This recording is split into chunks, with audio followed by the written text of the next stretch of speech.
Bismillahirrahmanirrahim. Assalamualaikum warahmatullahi wabarakatuh.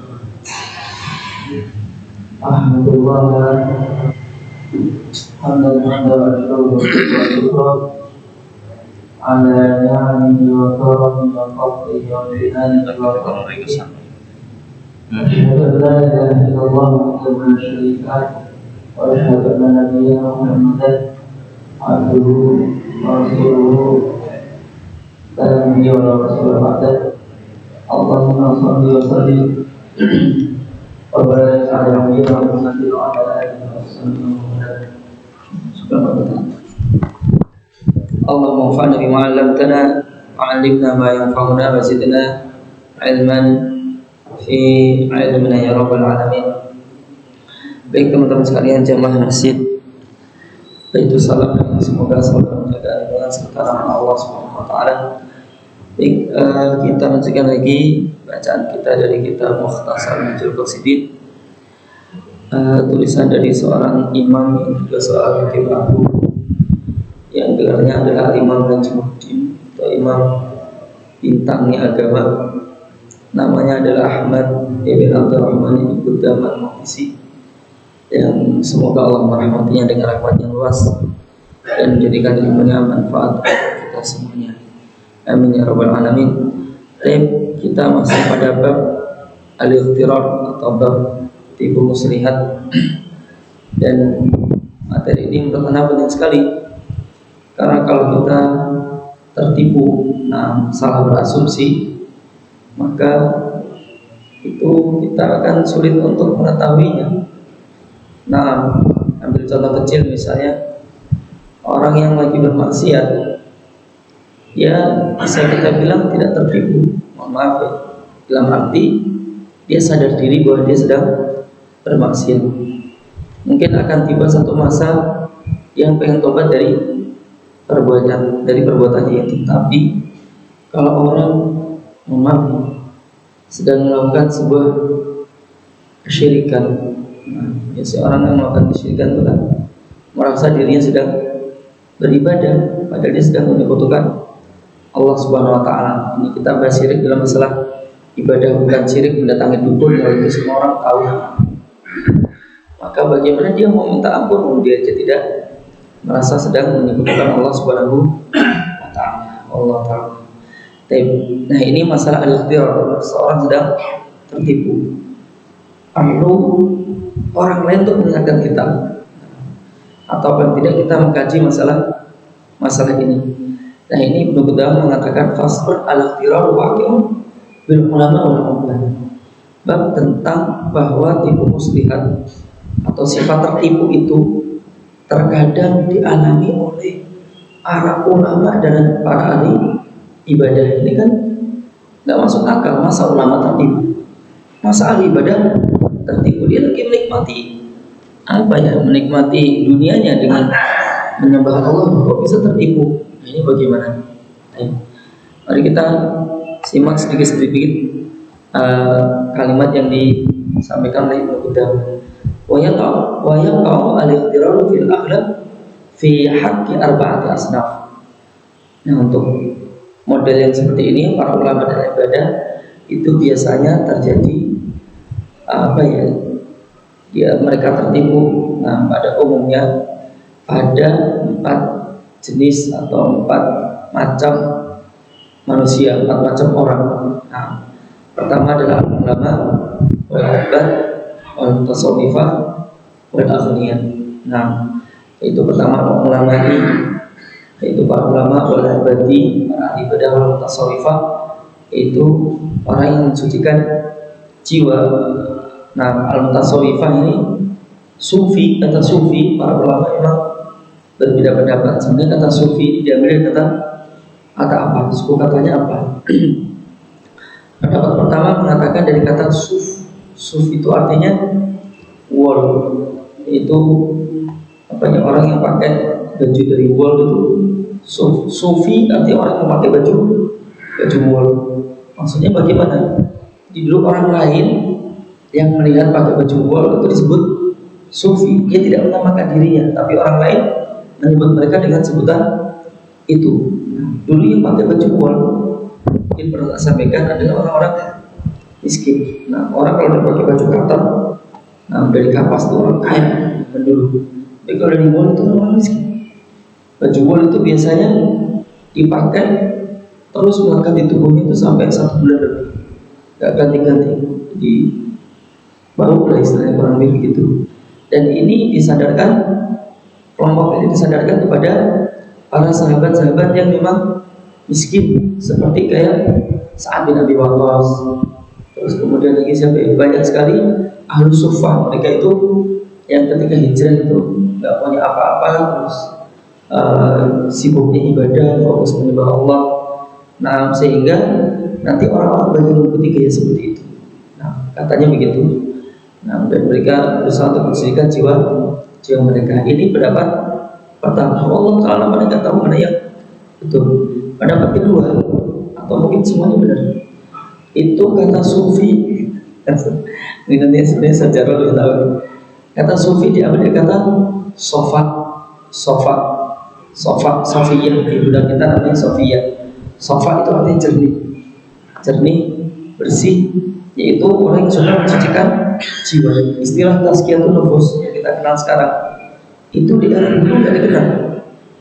Sampai tahun 700-an Hijriyah itu nggak dikenal istilah tazkiyatun nufus. Nggak tahu kapan itu mulai masyhur istilah tazkiyatun nufus, karena ulama tidak menyebut istilah itu. Nah, mungkin Ibnu Qayyim al-Jauziyah yang pertama kali mungkin tentang tazkiyatun nufus. Beliau kan ulama tahun 700-an Hijriyah. Nah, dari kata sofa, bersih, jernih. Nah, di orang-orang dulu yang berusaha mencucikan jiwanya itu disebut sufi atau mutasawwif. Nah, tapi memang jadikan kita jangan, mohon maaf, jangan dengan kata istilah sufi itu terus gini dulu gitu atau gimana gitu kan. Memang macam-macam. Ada yang sampai, mohon maaf, ada yang guru.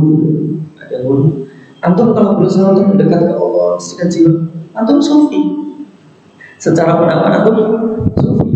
Nah, tapi memang ini jadi kayak kelompok, sebagian itu jadi kayak kelompok nanti punya model ibadah sendiri gitu. Sebagian begitu, sebagian enggak. Nah, sebagian ya kayak umumnya antum maksudnya berusaha untuk mensucikan jiwanya tanpa punya amalan tersendiri gitu. Nah, sebagian sampai punya amalan sendiri, bahkan itu sampai kemana-mana. Nah, Anda pernah dapat cerita, kalau nggak salah nonton di TV, iya masuk TV, udah 10 tahun lebih kalau nggak salah, di daerah, mohon maaf, di daerah di Sulawesi sana, itu ada orang nggak tahu kelompok menyebut diri mereka sufi gitu. Bukan berarti sufi kayak gini semua, enggak Pak. Nah, mereka itu pilih malam-malam, putra sama putri dipisah dengan satir gitu. Ini dengan suara keras itu sampai malam di masjid. Ini nanti itu tengah malam mereka terus hilang, kayak ingatannya hilang. Mungkin sudah kewirausahaan atau kan nggak ngerti ya. Terus tiba-tiba satirnya itu hilang, tercabut atau bagaimana, terus bersatu dengan laki-laki perempuan sampai terjadi perzinahan. Nah, tapi mereka disebut zina tidak terima, sebetulnya tidak ada yang seperti itu. Tapi ya itu mungkin sedikit sekali, jangan dipukul rata, itu jangan. Nah, nggak jauh dari Semarang juga ada. Nggak jauh dari Semarang juga ada. Maaf Pak, saya kan di kerjanya bukan perpustakaan, di konsultan syariah. Nah, ada yang paling nggak paham di perusahaan itu yang terkait masalah syariah, yang paling nggak paham. Nah, singkat cerita, ada yang datang seorang ibu, dia membayar seorang remaja perempuan. Nah, orang daerah Madura sana. Nah, singkat cerita, minta tolong untuk dinasihati remaja perempuan ini. Nah, remaja perempuan ini kurang lebih ikut yang acara film kayak gitu, sampai terjadi perzinahan. Nah, singkat cerita, sama ibu-ibu ini jelasin, itu bukan mendekatkan diri ke Allah, itu namanya zina. Yang menggauli para ustadz-ustadznya para kayak gitu. Nah, terus dia tersinggung, marah, ini bukan zina, bukan zina. Enak juga ya. Nah, jadi kurang lebih begitu Pak sejarahnya. Nah, Allah Ta'ala, saya bukan pro kontra. Namun akhirnya dan orang-orang kaya, dan akhirnya orang-orang kaya. Tapi yang dimaksud Ibnu Qudamah di sini, al-Tasawwufiyah adalah orang yang berusaha mensucikan jiwanya. Itu bisa kena ikhtiar, bisa maghrur, dia bisa tertipu, bisa kena tipu muslihat. Allah Ta'ala. Nah, kita bahas yang pertama, as-sinful awal, yaitu ulama. Golongan pertama yaitu para ulama benar. Nah, fa'alma ahlul ilmi, adapun para ulama, fal mukhtaruna minhum firaq. Nah, jadi yang tertipu dari kalangan mereka itu ada bermacam-macam. Ada bermacam-macam. Enggak semua ulama jenis tipenya ini enggak, tapi bermacam-macam. Nah, minhum firaqun, di antara mereka adalah kelompok-kelompok yang bagaimana ahkamu al-uluma asy-syar'iyyah wal aqliyah. Mereka sangat benar-benar alim, pakar dalam ilmu syariah dan ilmu akal. Nah, maksudnya ilmu akal itu ilmu usul. Jadi benar-benar gak cuma materi-materi fikih, apa ulama yang dihafal, tapi usulnya juga pintar. Nah, sekarang yang susah itu kan begini orang tahu produk fikih, tapi kemudian bisa ditarik terus. Ini kaidah fikihnya apa, terus kaidah usulnya apa, terus kemudian dalilnya apa. Itu kalau ada yang bisa gitu memang alim banget. Nah, biasanya orang tuh cuma tahunya ini ayatnya, produk fikihnya gini, tapi nggak tahu bagaimana ayat ini dikemas sedemikian rupa sehingga nanti muncul sebuah kaidah terus menghasilkan produk hukum generasi. Para ulama itu begitu semua. Para ulama begitu semua. Berarti kelompok ini memang benar-benar ulama. Kelompok ini memang benar-benar ulama. Belum tentu para dokter di bidang ilmu hukum syar'i itu mereka ulama.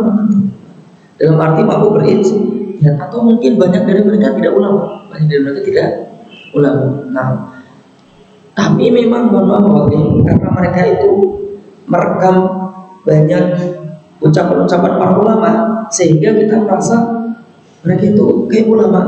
Karena memang cita rasa ulama, ya wajar mereka mengucapkan ucapan-ucapan ulama bukan pendapatnya sendiri. Kalau saya boleh memperumpamakan, jangan tersinggung lagi. Itu kayak mie instan rasa rendang. Antum dapetin aroma rendang, rasa rendang, tapi itu bukan rendang. Maksudnya bukan ulama beneran. Tapi walaupun akal-akalnya untuk ucapannya adalah ucapan ulama. Ulama itu adalah yang mampu berijtihad, masya Allah. Nggak kasus nanti terus dia bisa nyari ayatnya apa, siapa, terus kaidahnya apa, nanti keluar produk hukum. Kalau jenengan memang terakhir nih lihat produk MUI itu loh, MUI kan, masya Allah, kumpulan para ulama jas ya, itu pun caranya juga begitu. Dia nggak menyebutkan pendapat pribadi, ada ayat, ada hadis, ada kaidah usul, kemudian ada ucapan ulama di kitab-kitab mereka banyak sekali.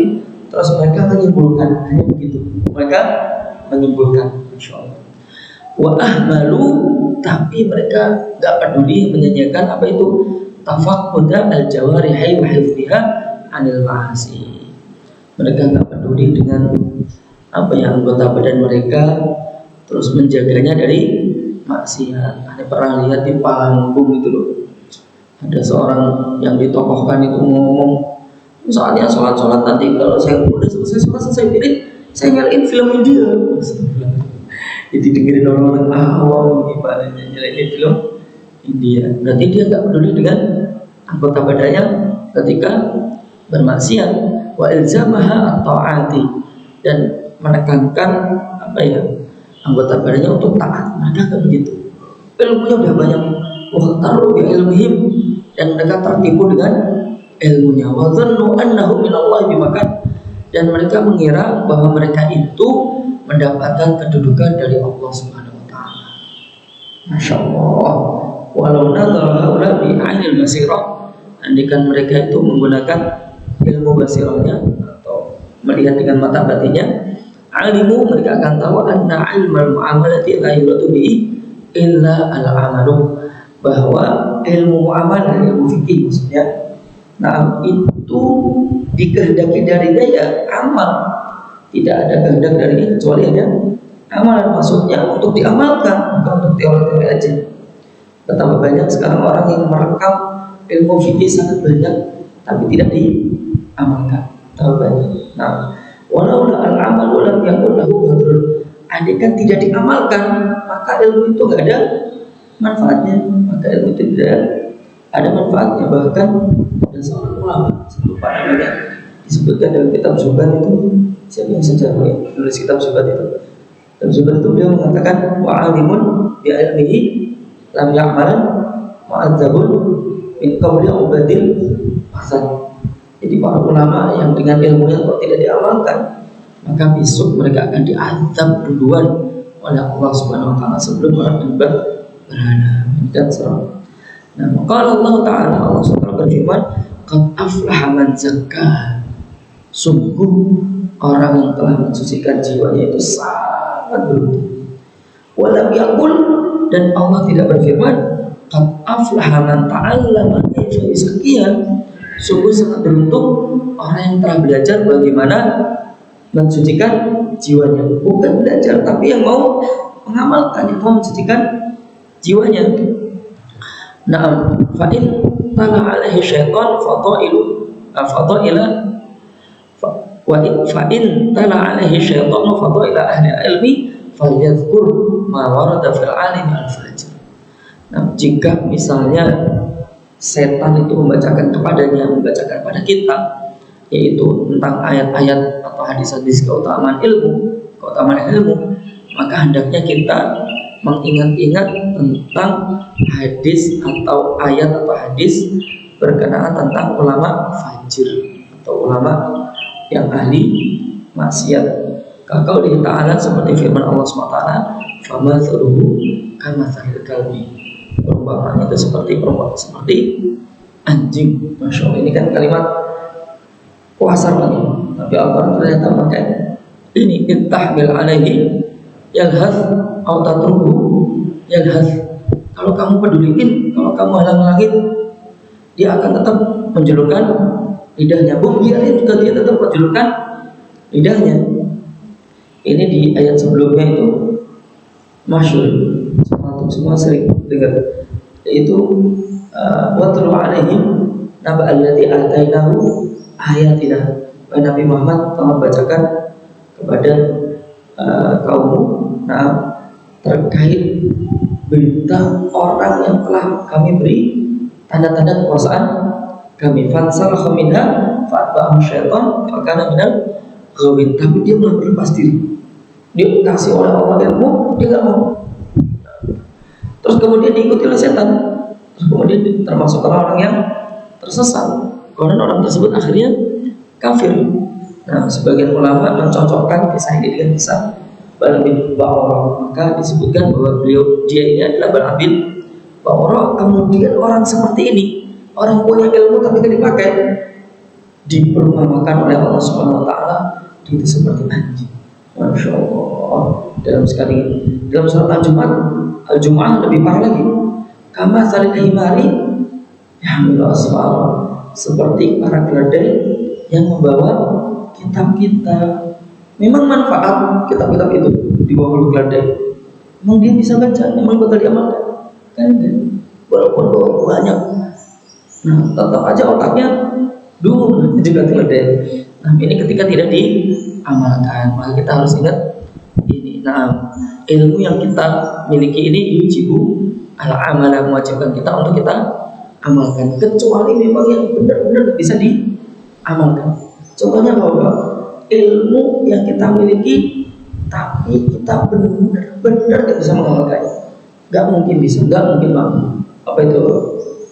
Nah, keutamaan membebaskan budak. Sekarang tidak ada budak, gimana mengamalkan ini sih mengamalkan. Budak sudah dihilangkan oleh Islam gara-gara banyaknya ayat dan hadis yang menjelaskan tentang keutamaan membebaskan budak. Sudah dibebaskan. Ilmu ini nggak bisa kita amalkan. Tapi waminhu, dan diantaranya lagi adalah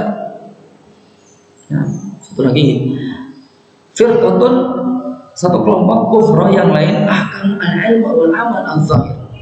Dia sangat jago terkait masalah ilmu fikih dan juga dia sangat beramal. Jadi tidak hanya jago tapi ilmunya diamalkan. Masya Allah. Walam yatafaqqatu qulubuhum walam yatafaqqatu qulubuhum liyamhu as-sifati al-madhmumata minha. Tapi dia nggak peduli dengan hati mereka. Terus kemudian untuk dihilangkan, untuk dihapus sifat-sifat yang tercela. Dia nggak peduli. Dia hanya peduli ilmu dan amal, tapi hatinya tidak dipedulikan. Seperti apa kibri, seperti sifat sombong, wal hasad, sifat hasad, wal riya, dan dia wa talabil ulu, dan mencari kedudukan, wa talabil syuhra, mencari ketenaran. Sekarang, masya Allah, benar-benar mencari ketenaran. Maksudnya banyak, nggak semuanya. Fahaulai zayyanu dhahirahum, apalagi zaman sekarang, zaman medsos. Zaman medsos. Baik, fahaulai zayyanu dhahirahum, maka mereka menghiasi zahir mereka. Nah, tapi masya Allah kita lihat beberapa ustaz, nah mereka nggak fokus di medsos, tapi orang lain yang mengupload di medsos, bukan mereka, dan mungkin itu Allah Ta'ala kehendak Allah Subhanahu Wa Ta'ala. Wa ahmadu bawatinahum, dan mereka tidak peduli dengan batin mereka, hati mereka. Wa nasu qaulahu sallallahu alaihi wasallam, dan mereka melupakan firman Allah Subhanahu Wa Ta'ala, sabda Rasulullah sallallahu alaihi wasallam, innallaha la yanzuru ila suwarikum wa amwalikum, innama yanzuru ila qulubikum wa a'malikum. Allah itu tidak melihat terhadap bentuk kalian dan harta kalian, tapi Allah melihat ke hati kalian dan amal perbuatan kalian. Wujud hati adalah diwujudkan dengan amal perbuatan. Nah, kalau fokus kita Allah itu insya Allah enak. Ceritain sedikit ya. Dulu ulama salaf dulu, seorang sahabat juga namanya Ubay bin Ka'ab radhiyallahu anhu. Kalau dengan baca tafsir surat Al-Bayyinah nanti akan dikasih mukadimah. Misalnya tafsir Ibnu Katsir, tafsir Al-Qurtubi tentang sababun nuzul atau apapun itu. Nah, nanti disebutkan hadis sahih riwayat Bukhari Muslim dari sahabat mulia Anas bin Malik. Dari sahabat mulia Anas bin Malik, beliau menceritakan sahabat yang lain bernama Ubay bin Ka'ab, yaitu ketika turun surat Al-Bayyinah ini, la yaqulul ladzina kafaru ini dan seterusnya, itu Rasulullah mendatangi Ubay bin Ka'ab. Kata Rasulullah, innallaha amarani an aqra alaih, supaya Allah telah memerintahkanku untuk membacakan surat Al-Bayyinah ini kepadamu. Nah, kemudian mari kita lihat jawabannya Ubay bin Ka'ab. Hal sammani lak, apakah Allah menyebut namaku kepadamu wahai Rasulullah? Nama. Terus kemudian Ubay bin Ka'ab langsung nangis. Masya Allah, betapa senangnya, betapa terharunya namanya disebut oleh Allah Subhanahu wa Ta'ala. Bahkan Allah menyuruh Rasulnya untuk mengajarkan surat Al-Bayyinah kepada Ubay bin Ka'ab. Nah, harusnya fokus kita begitu. Nama kita ini disebut oleh Allah enggak di depan para malaikatnya. Katanya kalau ada orang saleh begitu, kata hadis Nabi. Nanti kemudian Allah menyebut namanya di depan para malaikatnya, udah banyak soleh-soleh itu. Nah, bahwa si fulan itu orang ibadahnya rajin, si fulan itu seperti itu. Kalau fokus kita itu enak, nah, nggak perlu peduli omongan orang, enak. Kata orang-orang Arab, kalamun nas la yantahi. Omongan orang-orang itu gak ada hentinya, gak ada hentinya. Biarin aja, kenapa kita pedulikan? Sampai ada seorang ahli hikmah itu mengatakan, ridwan nas ghayatun la tudrak. Keridhaan manusia itu ada sebuah tujuan yang gak mungkin bisa dicapai. Maka gak usah fokus pada orang lain. Keridhaannya itu, kecintaan mereka kepada kita itu suatu tujuan yang bisa dicapai. Waridallahi ghayatun la tudrak. Adapun itu Allah itu ada sebuah tujuan yang gak boleh ditinggalkan. Maka nasihat beliau apa? Fa'adrik ma la yutrak, kejar yang gak boleh ditinggalkan. Apa itu? Itu Allah Subhanahu wa Ta'ala. Watruk ma la yutrak, dah tinggalin aja yang gak bisa dikejar. Udah pokoknya kita gak nyakitin mereka, selesai. Baik.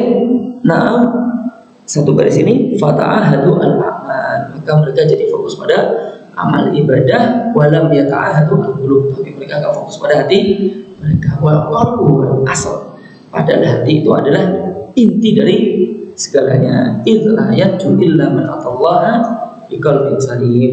Yang mana orang gak mungkin selamat kecuali mereka yang datang kepada Allah Subhanahu wa taala dengan hati yang selamat. Walaupun kalau kita baca tafsirnya maknanya adalah biqalbin salimin minasyirki, itu hati yang selamat dari syirik. Tapi ini diluaskan oleh para ulama, yaitu hati yang selamat dari sifat-sifat yang wallahu ta'ala. Tapi ilahuna sampai sini kita tutup dengan bacaan doa kafaratul majlis. Subhanakallahumma bihamdika asyhadu an la ilaha illa anta astaghfiruka wa atubu ilaik. Wassalamualaikum warahmatullahi wabarakatuh.